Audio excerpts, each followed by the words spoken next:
प्यारे बच्चों, कोविड-19 के कारण आप सभी अपने अपने घरों में रहकर ही अपनी पढ़ाई कर रहे हैं। ऐसे समय में आप अपनी पढ़ाई को रोचक तरीके से सीख समझ सकें, इसके लिए झारखंड सरकार द्वारा प्रस्तुत किया जा रहा है हमारा दूरदर्शन हमारा विद्यालय कार्यक्रम। इसके माध्यम से आप प्रत्येक दिन सोमवार से शुक्रवार तक पूर्वाह्न 10 से 12 तथा अपराह्न 1 से 2 बजे तक अपनी अपनी कक्षाओं के अनुरूप कार्यक्रम देख सकेंगे। अब पढ़ाई नहीं रुकेगी। स्कूली शिक्षा एवं साक्षरता विभाग झारखंड। नमस्ते दोस्तों, आज के इस वीडियो में हम दूरदर्शन के माध्यम से क्लास 9 और क्लास 11 की पढ़ाई करेंगे। तो चलिए देखते हैं कि आज हम क्या पढ़ेंगे। आज क्लास 9 में हम मैथ्स के पाठ बहुपद की पढ़ाई करेंगे। इसी तरह क्लास 11 में हम मैथ्स के पाठ समुच्चय, जिसे हम सेट्स भी कहते हैं, इसको जानेंगे। इन सभी वीडियो के साथ हम कुछ रोचक प्रश्नों को भी हल करेंगे। दोस्तों, आप सबसे उम्मीद है कि आपने अपनी कॉपी और कलम अपने साथ रखी होगी, जिसमें आप जरूरी बातों को नोट करेंगे। तो चलिए शुरू करते हैं आज का एपिसोड। नमस्कार दोस्तों, आज हम कक्षा 9वीं की गणित का पाठ 2 पढ़ने वाले हैं, जिसका नाम है बहुपद। हमने पाठ बहुपद को 5 भाग में बांटा है। आज हम बहुपद का भाग 1 पढ़ने वाले हैं। आज के इस वीडियो में हम पढ़ेंगे बहुपद का परिचय, बहुपद का वर्गीकरण और बहुपद के घात। तो चलिए आगे बढ़ते हैं और शुरू करते हैं हम हमारा आज का भाग। सबसे पहले हम यह जानेंगे कि बहुपद क्या होते हैं। ऐसे बीजीय व्यंजक जिनमें चर का घातांक एक पूर्ण संख्या हो, उसे बहुपद कहते हैं। मान लीजिए हमने एक उदाहरण लिया है 4 गुणे x की घात 2 जमा 7x। यहाँ पर आपको 4 गुणे x की घात 2 की घातांक मिलेगी 2 और 7x, जिसकी आपको कोई भी घातांक नहीं दिख रही होगी, उसकी घातांक होगी 1। और ये दोनों ही संख्या एक पूर्ण संख्या है, इसलिए यह बीजीय व्यंजक एक बहुपद है। चलिए कुछ और उदाहरण से समझते हैं। 5 गुणे x की घात 3 घटा x की घात 2 जमा 8x। यहाँ पर 5 गुणे x की घात 3 की घातांक है 3, x की घात 2 की घातांक है 2 और 8x की घातांक है 1। और ये तीनों ही संख्या एक पूर्ण संख्या है, यानी कि यह बीजीय व्यंजक भी एक बहुपद है। मान लीजिए हमने एक बीजीय व्यंजक लिया है x की भी घातांक क्या होगी 1, यानी कि x जो है हमारा वो भी एक बहुपद है। तो चलिए अब हम कुछ और बीजीय व्यंजक देखेंगे और देखते हैं कि यह बहुपद होते हैं कि नहीं। मान लीजिए हमने बीजीय व्यंजक लिया है x जमा 1/x। दूसरा व्यंजक लिया है वर्गमूल x जमा x। तीसरा व्यंजक लिया है y का घनमूल जमा y का वर्ग। अगर आप इन बीजीय व्यंजक को सरलीकरण करके लिखेंगे तो आपको मिलेंगे x जमा 1/x का x जमा x की घातांक घटा 1। वर्गमूल x जमा x को जब आप सरलीकरण करके लिखेंगे तो आपको मिलेगा x की घात 1/2 जमा x। जब आप y की घनमूल जमा y का वर्ग को सरलीकरण करके लिखेंगे तो आपको मिलेगा y की घात 1/3 जमा y की घात 2। अगर आप इन बीजीय व्यंजक को सरलीकरण के बाद ध्यान से देखें तो आपको इनकी घातांक पूर्ण संख्या नहीं मिलेगी, जैसे घटा 1 जो कि एक पूर्ण संख्या नहीं है, 1/2 जो कि एक पूर्ण संख्या नहीं है, 1/3 जो कि एक पूर्ण संख्या नहीं है, यानी कि यह बीजीय व्यंजक बहुपद नहीं है क्योंकि इनकी घातांक एक पूर्ण संख्या नहीं है। चलिए अब हम जानते हैं कि चर किसे कहते हैं और गुणांक किसे कहते हैं। मान लीजिए हमने एक बीजीय व्यंजक लिया है 3 गुणे x की घात 2 जमा 8x। यहाँ पर x जो है हमारा उसे हम कहते हैं चर। चर यानी कि जिसका मान निश्चित नहीं है। और चर की बाईं ओर जो आपको एक अचर संख्या दिख रही है उसे हम कहते हैं गुणांक, यानी कि चर का अचर गुणज को हम कहते हैं गुणांक। अब हम बढ़ते हैं बहुपद के वर्गीकरण की तरफ। यह वर्गीकरण हम पद के हिसाब से देख रहे हैं, जो कि होते हैं एक पद, द्विपद, त्रिपद। वैसे बहुपद जिनमें केवल एक पद होता है उसे हम कहते हैं एक पद, जैसे 6 गुणे x की घात 2, 9 गुणे x गुणे y की घात 2, 6 गुणे z। ये वैसे बहुपद हैं जिनमें केवल एक पद है, इसलिए ऐसे बहुपद को हम कहते हैं एक पद। चलिए अब हम द्विपद का उदाहरण देखते हैं। 7 गुणे x की घात 2 जमा 6 गुणे x, 2 गुणे y की घात 3 घटा 5, 7 गुणे z घटा 9 इत्यादि। ये वैसे बहुपद हैं जिनमें दो पद है और दो पद वाले बहुपद को हम कहते हैं द्विपद। आइए अब हम त्रिपद के उदाहरण देखते हैं। 5 गुणे x की घात 2 जमा x घटा 3, y की घात 2 जमा 7 गुणे y जमा 1, 9 गुणे z की घात 3 घटा 8z घटा 3। ये वैसे बहुपद हैं जिनमें आपको 3 पद मिल रहे हैं, और वैसे बहुपद जिनमें 3 पद होते हैं उन्हें हम कहते हैं त्रिपद। चलिए अब हम एक चर वाले बहुपद को जानेंगे। मान लीजिए हमने एक बहुपद लिया है px जो कि बराबर है 2 गुणे x की घात 2 जमा 5x घटा 8। इस उदाहरण में हमारा चर x है, इसलिए हम कह सकते हैं कि 2 गुणे x की घात 2 जमा 5x घटा 8 चर x में बहुपद है। चलिए एक और उदाहरण देखते हैं। हमने एक बहुपद लिया है py जो कि बराबर है 3 गुणे y की घात 2 घटा y। यह बहुपद में चर y है। 3 गुणे y की घात 2 घटा y चर y में बहुपद है। अब हम बढ़ते हैं बहुपद की घात की तरफ। बहुपद की घात क्या होती है? एक बहुपद में चर की अधिकतम घात वाले पद के घातांक को बहुपद की घात कहा जाता है। मान लीजिए हमने एक बहुपद लिया है px जो कि बराबर है 5 गुणे x की घात 3 जमा 6 गुणे x की घात 2 घटा 4x जमा 5। हमें इस बहुपद की घात पता करनी है। हमें इस बहुपद की घात बतानी है, यानी कि अधिकतम घात वाले पद के घातांक को बताना है। यहाँ पर हमारे पद की घातांक है 3, 2, 1, जिनमें से सबसे अधिक घात वाला पद का घातांक है 3, यानी हमारे इस बहुपद की घात होगी 3। चलिए कुछ और उदाहरण देखते हैं। मान लीजिए हमने एक बहुपद लिया px जो कि बराबर है 2 गुणे x की घात 2 घटा 4x जमा 3/2। यहाँ पर अगर आप हमारे पदों के घातांक देखें तो आपको मिलेगा 2, 1, जिनमें सबसे अधिकतम घात वाला पद है हमारा 2 गुणे x की घात 2, और इस पद में x की घात है 2, यानी कि हमारे बहुपद px की घात हो जाएगी 2।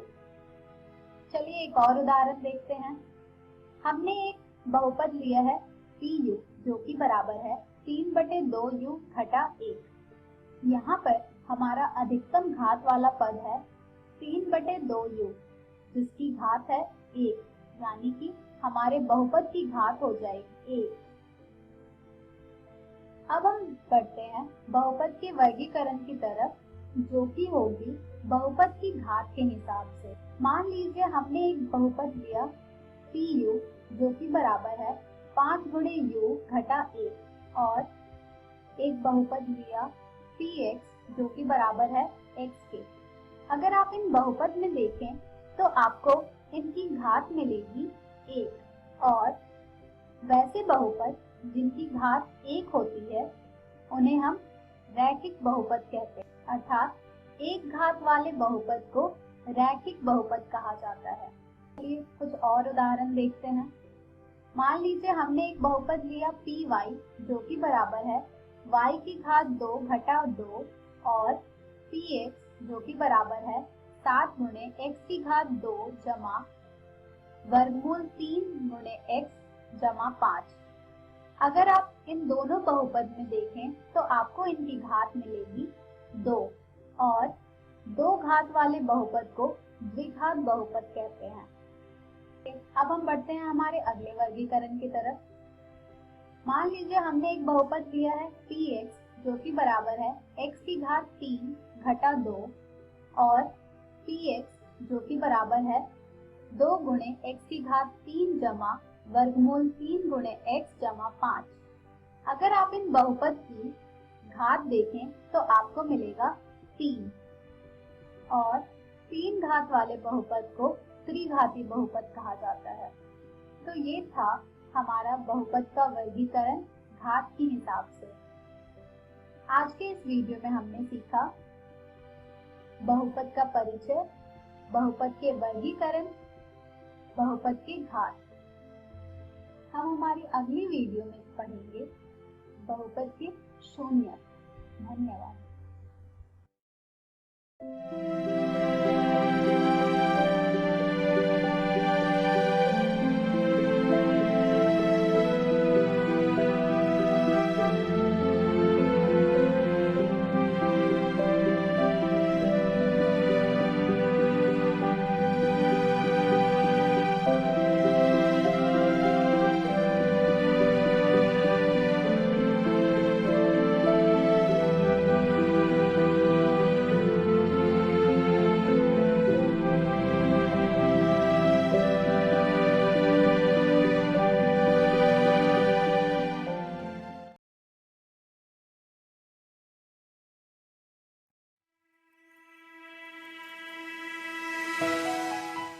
हेलो दोस्तों, आपका इस वीडियो में स्वागत है। आज हम आपकी क्लास 11वीं का अध्याय 1 पढ़ेंगे जिसका नाम है समुच्चय भाग 5। इस वीडियो में हम पढ़ेंगे विवृत अंतराल, समवृत अंतराल और वैनारे। आइए जानते हैं विवृत और समवृत अंतराल किसे कहते हैं। जैसा कि आप देख पा रहे हैं, विवृत अंतराल को हम खुला अंतराल और समवृत अंतराल को हम बंद अंतराल के माध्यम से भी जानते हैं। विवृत खुला अंतराल को हम इस चित्र के माध्यम से जानते हैं। माना 5 और 7 एक अंतराल में है। यहाँ पे कहता है कि x जो है वो 5 से बड़ा है और 7 से छोटा है। अगर हम इसे समुच्चय निर्माण रूप में लिखेंगे तो हम कैसे लिखेंगे? x a से बड़ा है और b से छोटा है। आइए इसको संख्या रेखा के माध्यम से जानते हैं। यहाँ पे हमने 5 लिया और 7 लिया। 5 से 7 तक के मध्य आने वाली सभी संख्याएं इस अंतराल का भाग होंगी।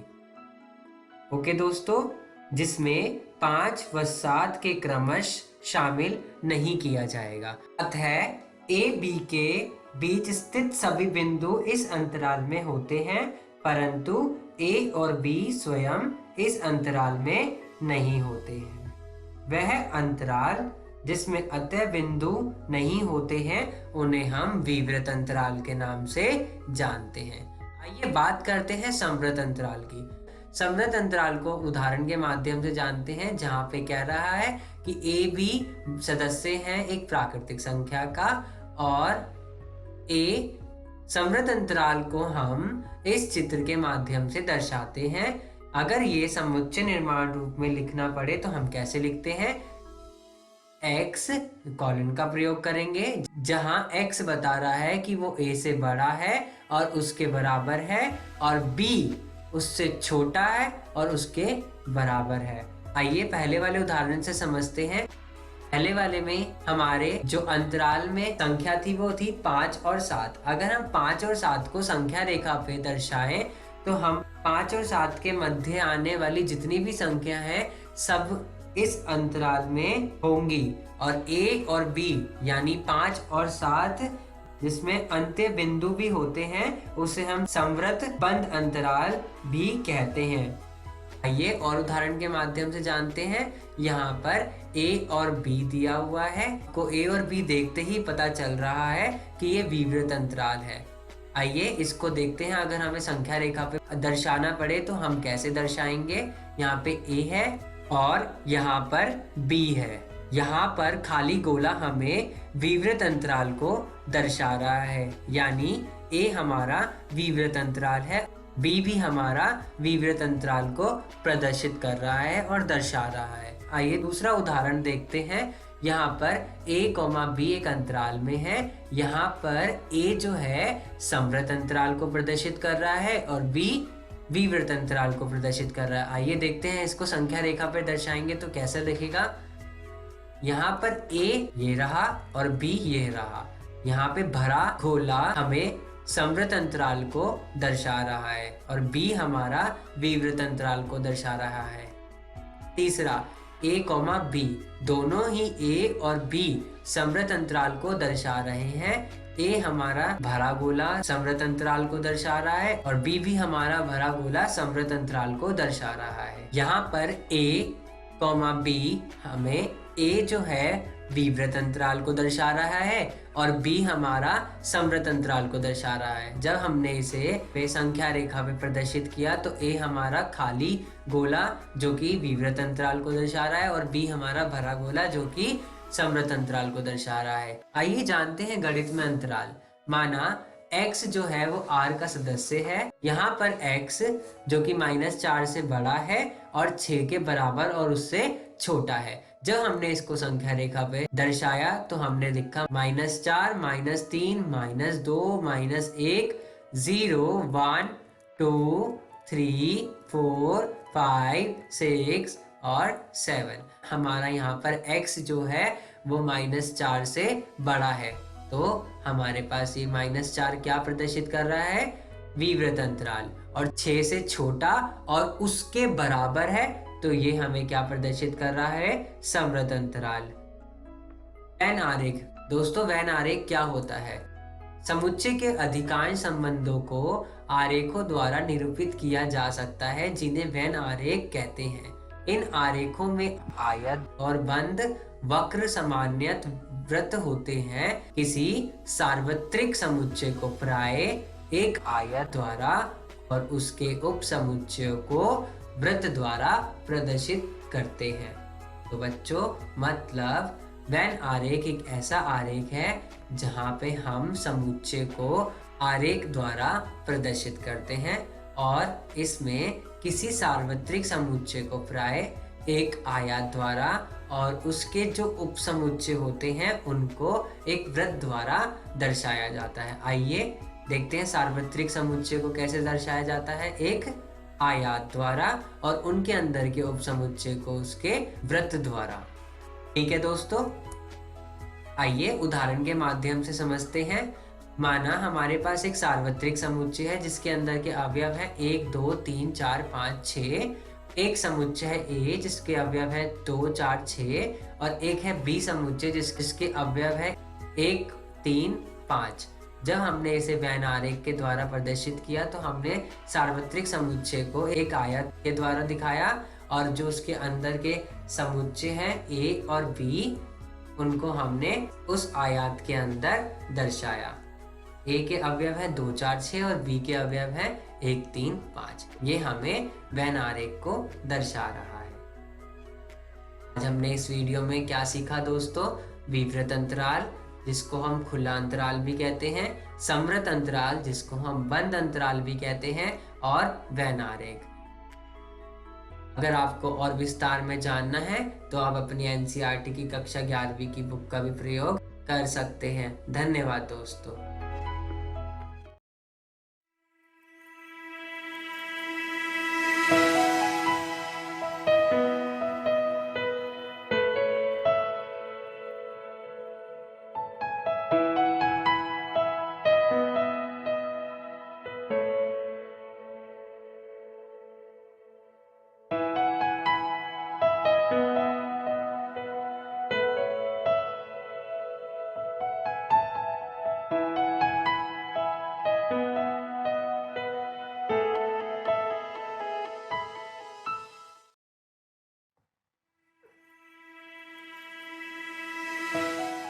हेलो दोस्तों, आपका इस वीडियो में स्वागत है। आज हम आपकी कक्षा 11वीं का अध्याय पहला पढ़ेंगे जिसका नाम है समुच्चय भाग 6। आज हम इस वीडियो में पढ़ेंगे समुच्चय पर संक्रियाएं और समुच्चय का पूरक। ये देखते हैं समुच्चय पर संक्रियाओं में हम क्या पढ़ेंगे। समुच्चयों का सम्मिलन, समुच्चयों का सर्वनिष्ठ और साथ ही साथ सम्मिलन और सर्वनिष्ठ की संक्रियाओं के कुछ गुणधर्म। आइए जानते हैं समुच्चयों का सम्मिलन किसे कहते हैं। सम्मिलन वह समुच्चय है जिसमें A के सभी अवयवों के साथ B के सभी अवयव हों तथा उभयनिष्ठ अवयवों को केवल एक बार लिया गया हो। U का प्रयोग सम्मिलन को निरूपित करने के लिए किया जाता है। मतलब हमारे पास एक समुच्चय है A और एक समुच्चय है B। उन दोनों के अवयवों को एक साथ लिखने पर वो हमें समुच्चयों के सम्मिलन को दर्शाते हैं तथा उभयनिष्ठ अवयवों को केवल एक बार लिया गया हो। समुच्चयों का सम्मिलन करते समय जो उभयनिष्ठ अवयव हैं, उभयनिष्ठ अवयव का मतलब जो अवयव दो बार लिखे गए हैं, जो अवयव समुच्चय A में भी है और जो अवयव समुच्चय B में भी है, उन दोनों अवयवों को खाली एक बार लिया गया हो उसे हम उभयनिष्ठ अवयव कहते हैं। और हम लोग सम्मिलन को निरूपित करने के लिए इस साइन का प्रयोग करते हैं। ओके दोस्तों, आइए उदाहरण के माध्यम से जानते हैं। माना हमारे पास एक समुच्चय है A 2 4 6 8 और एक समुच्चय है B 6 8 10 12। हमें ये बताना है कि क्या A B का सम्मिलन है। हमने A के और B के समुच्चयों के अवयवों को एक साथ लिखा और हमें क्या ज्ञात हुआ? समुच्चयों का सम्मिलन, जो क्या थे 2 4 6 8 10 और 12। जब हमने A समुच्चय के अवयव को देखा उसके अंदर 6 और 8 था और B समुच्चय के अंदर देखा उसमें भी 6 और 8 था। तो ये हमारे कौन से अवयव हो गए? उभयनिष्ठ अवयव। हमें क्या करना था? उभयनिष्ठ अवयवों को खाली एक बार लिखना था। ओके दोस्तों, समुच्चयों का सम्मिलन समझ गए आप?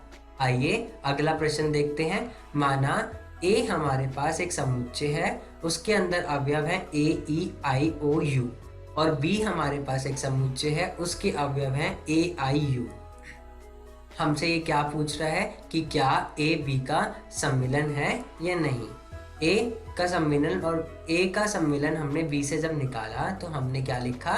A E I O U, क्योंकि B के सारे अवयव A के अंदर पहले से ही हैं, तो हमें इसे दोबारा लिखने की जरूरत नहीं पड़ी। ये बात करते हैं समुच्चयों का सर्वनिष्ठ। समुच्चय A और B का सर्वनिष्ठ उन सभी अवयवों का समुच्चय है जो A और B दोनों में हो। प्रतीकात्मक रूप से हम इसे लिखते हैं A सर्वनिष्ठ है B का। मतलब ऐसे अवयव जो समुच्चय A में भी हो और समुच्चय B में भी हो उसको हम समुच्चयों का सर्वनिष्ठ कहते हैं। आइए उदाहरण के माध्यम से जानते हैं। माना हमारे पास एक A समुच्चय है, उसके अंदर अवयव है A E I O U और एक समुच्चय है B, उसके अंदर अवयव है A I U। हमें ये देखना है दोनों समुच्चयों में कि ऐसे कौन से अवयव हैं जो दोनों में हैं। A है दोनों में, यस, I भी दोनों में है और U भी दोनों में है, तो हमारा A का सर्वनिष्ठ B क्या होगा, AIU। ओके दोस्तों, आइए सम्मिलन की संक्रियाओं के कुछ गुणधर्म की बात करते हैं। पहला, A सम्मिलन अगर B से है तो B सम्मिलन A के बराबर होगा। इसको हम क्रम विनिमय नियम के द्वारा जानते हैं। दूसरा, A का सम्मिलन B से है और A B के सम्मिलन के साथ अगर हम C का सम्मिलन कर दें तो वो बराबर होगा B और C के सम्मिलन के साथ, और उसका सम्मिलन अगर हम A से कर दें तो वो उन दोनों के बराबर होगा। तो ये हमारा कौन सा नियम है, साचर्य नियम। तीसरा, अगर A का सम्मिलन हम रिक्त समुच्चय से करें तो हमें क्या ज्ञात होगा, A समुच्चय। इसे हम कहते हैं तत्समक नियम। अगर हम A का सम्मिलन A के साथ करें तो हमें क्या ज्ञात होगा, A समुच्चय। हम इसको कहते हैं वर्ग सम नियम। लास्ट, अगर हम सार्वत्रिक समुच्चय का सम्मिलन करें A के साथ तो हमें क्या ज्ञात होगा, सार्वत्रिक समुच्चय। इसको कहते हैं हम लोग U का नियम। सर्वनिष्ठ की संक्रिया के कुछ गुणधर्म। A सर्वनिष्ठ B किसके बराबर होगा, B सर्वनिष्ठ A के बराबर होगा। इसको हम कहते हैं क्रम विनिमय नियम। A सर्वनिष्ठ B और इन दोनों के सर्वनिष्ठ के साथ अगर हम C का सर्वनिष्ठ कर दें तो वो बराबर होगा B सर्वनिष्ठ C के, और अगर B सर्वनिष्ठ C के साथ अगर हम A का सर्वनिष्ठ कर दें तो हमारा वो दोनों बराबर होंगे। उसे हम कहते हैं साचर्य नियम। हम रिक्त समुच्चय का सर्वनिष्ठ A के साथ कर दें तो हमें क्या ज्ञात होगा, रिक्त समुच्चय। अगर हम A का सर्वनिष्ठ A के साथ करें तो हमें क्या ज्ञात होगा, A समुच्चय। इसे हम कहते हैं वर्ग सम नियम। अब आइए हम लोग कुछ नियम को आरेख के द्वारा समझते हैं। आइए अब बात करते हैं क्रम विनिमय नियम की। क्रम विनिमय नियम क्या होता है। अगर हमें A सम्मिलन B और B सम्मिलन A दोनों को बराबर दर्शाना है तो हम कैसे दिखाएंगे, पहले हम A सम्मिलन B को दर्शाएंगे। हमारे पास एक A समुच्चय है और एक B समुच्चय है, दोनों का सम्मिलन कर दिया। अब बात करते हैं B सम्मिलन A की। पहले हमने B समुच्चय बनाया, फिर हमने A समुच्चय को दर्शाया। जब हमने देखा कि A का सम्मिलन B के साथ करने पर और B का सम्मिलन A के साथ करने पर दोनों बराबर आते हैं, तो ये हमारे क्या है, बराबर है। A का सर्वनिष्ठ B के साथ, आइए A समुच्चय बनाया हमने और एक बनाया हमने B समुच्चय। जो ये डार्क पोर्शन है ये हमारा क्या दर्शा रहा है, A सर्वनिष्ठ B। ऐसे ही अगर A सर्वनिष्ठ C चाहिए हमें तो हमें कैसे पता चलेगा, A का समुच्चय बनाया फिर C का बनाया, और जो ये बीच वाला पोर्शन है डार्क वाला ये हमें क्या दर्शा रहा है, A सर्वनिष्ठ C। बात करते हैं A सर्वनिष्ठ B और A सर्वनिष्ठ C का सम्मिलन। पहले हमें ये क्या दिखाना है, A सर्वनिष्ठ B। A और B में ऐसे कौन सा जगह है जो A और B में दोनों में आ रहा है, तो ये जो येलो वाला पोर्शन है और ये हल्का ग्रीन वाला पोर्शन है वो हमें क्या दिखा रहा है, A सर्वनिष्ठ B। अब हमें क्या दर्शाना है, A सर्वनिष्ठ C, एक ऐसा पोर्शन जो A में भी है और C में भी है। तो ये हल्का पीला कलर और पीला कलर हमें क्या दर्शा रहा है, A सर्वनिष्ठ C। हमें इन दोनों का सम्मिलन दर्शाना। अगर हमें दोनों के सम्मिलन को दर्शाना है सारी जगह आ जाएगी जहां पे हमने कलर किया हुआ है, जैसे ये सारी जगह ये हमारी क्या दर्शाएंगी, A सर्वनिष्ठ B और A सर्वनिष्ठ C के सम्मिलन को। ओके दोस्तों, आइए अब बात करते हैं समुच्चय का अंतर क्या होता है। माना हमारे पास एक A समुच्चय है 1 2 3 4 5 6 और एक समुच्चय है B 2 4 6 8। हमें ज्ञात करना है क्या A माइनस B क्या होगा, कि A माइनस B, A समुच्चय को अगर हम B में से घटा दें तो हमें क्या ज्ञात होगा। जब हमने एक समुच्चय के अंदर से B के समुच्चय के अवयवों को हटाया तो हमें ज्ञात हुआ 1 3 और 5। कैसे, A के समुच्चय कौन कौन से थे, 1 2 3 4 5 6। B समुच्चय के अवयव कौन कौन से थे, 2 4 6 और 8। जब हमने B समुच्चय के अवयव 2 4 6 8 हटाए A समुच्चय में से तो हमें क्या ज्ञात हुआ, 1 3 और 5। ओके दोस्तों, अवयव 1 2 3 समुच्चय A में है किंतु B में नहीं है, तथा B को अगर हम a से घटाएंगे तो समुच्चय 8a में नहीं है, तो हमारे पास क्या बचेगा अवयव 8। आइए बात करते हैं समुच्चय का पूरक, जिसको हम इंग्लिश में कॉम्प्लीमेंट ऑफ सेट कहते हैं। यदि a सार्वत्रिक समुच्चय u का एक उपसमुच्चय है तो इसका पूरक a भी u का एक उपसमुच्चय होता है। और हम इसको कैसे दर्शाते हैं? a पूरक के द्वारा। हम ये भी कह सकते हैं कि a में u पूरक है। अगर हमारे पास सार्वत्रिक समुच्चय है 1 2 3 4 5 6 7 8 9 10, हमारे पास एक a समुच्चय है जिसके अवयव है 1 3 5 7 9, तो हमारा a पूरक कैसे निकालेंगे हम? a u में से सार्वत्रिक समुच्चय में से a के समुच्चय को घटा देंगे। 1 घटाया, 3 घटाया, 5 घटाया, 7 घटाया, 9 घटाया, तो हमारे पास क्या ज्ञात हुआ? 2 4 6 8 और 10। 6 4 ये 2 4 6 8 और 10 हमारे क्या हो गया? a का पूरक। आइए इसको हम लोग चित्र के अनुसार समझते हैं। हमारे पास एक a समुच्चय है 1 3 5 7 9 और हमारे पास एक सार्वत्रिक समुच्चय है 1 2 3 4 5 6 7 8 9 10। इसमें से जब हमने सार्वत्रिक समुच्चय को चित्र में दर्शाया तो हमने वो सारे अवयव नहीं लिखे जो a समुच्चय में थे। तो हमारे पास कौन कौन से अवयव बच गए? 2 4 6 8 और 10। तो ये हमारे क्या हो जाएगा? ये सारा लाल वाला भाग क्या हो जाएगा हमारा? a पूरक। 2 4 6 8 और 10। पूरकों के कुछ गुणधर्म की बात करते हैं बच्चों। द्विपूरक नियम। द्विपूरक नियम क्या होता है? अगर हम a पूरक का एक बार और पूरक कर दे तो हमें क्या ज्ञात होगा? a समुच्चय। दूसरा, हमारा रिक्त समुच्चय u पूरक के बराबर होता है और u पूरक हमारा रिक्त समुच्चय के बराबर होता है। और तीसरा, अगर हम लोग a का सर्वनिष्ठ b के साथ करें और उनका पूरक कर दें तो हमें क्या ज्ञात होगा? a पूरक और b पूरक का सम्मिलन। पूरक नियम। पूरक नियम हमारा क्या होता है? अगर हम a का सम्मिलन a पूरक के साथ करें तो हमें सार्वत्रिक समुच्चय ज्ञात होगा, और अगर हम a का सर्वनिष्ठ a पूरक के साथ करें तो हमें रिक्त समुच्चय ज्ञात होगा। डी मॉर्गन्स नियम क्या कहता है? ये कहता है कि अगर हम a का सम्मिलन b, उन दोनों का पूरक बराबर होगा हमारे a के पूरक के बराबर और सर्वनिष्ठ b पूरक के बराबर। दूसरा, a सर्वनिष्ठ b का अगर हम पूरक करते हैं तो हमें a पूरक सम्मिलन b पूरक ज्ञात होगा।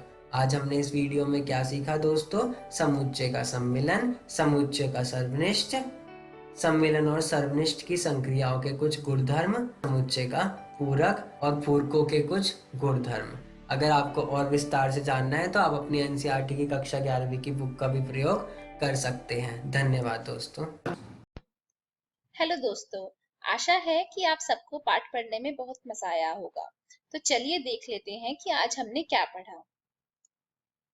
हमने क्लास 9 में आज बहुपद की पढ़ाई की और क्लास 11 में हमने समुच्चय पाठ को पढ़ा, और इसी के साथ हमने इन वीडियो पर आधारित कुछ रोचक प्रश्नों को भी बनाया।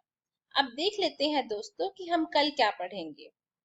दोस्तों, क्लास 9 में हम गति के पाठ को पढ़ेंगे और क्लास 11 में हम मात्रक और मापन को पढ़ेंगे। इस प्रसारण से संबंधित सुझाव, अपने प्रश्न इत्यादि आप हमें jcerg@gmail.com तथा टोल फ्री नंबर 1800 5728 585 पर संपर्क कर सकते हैं।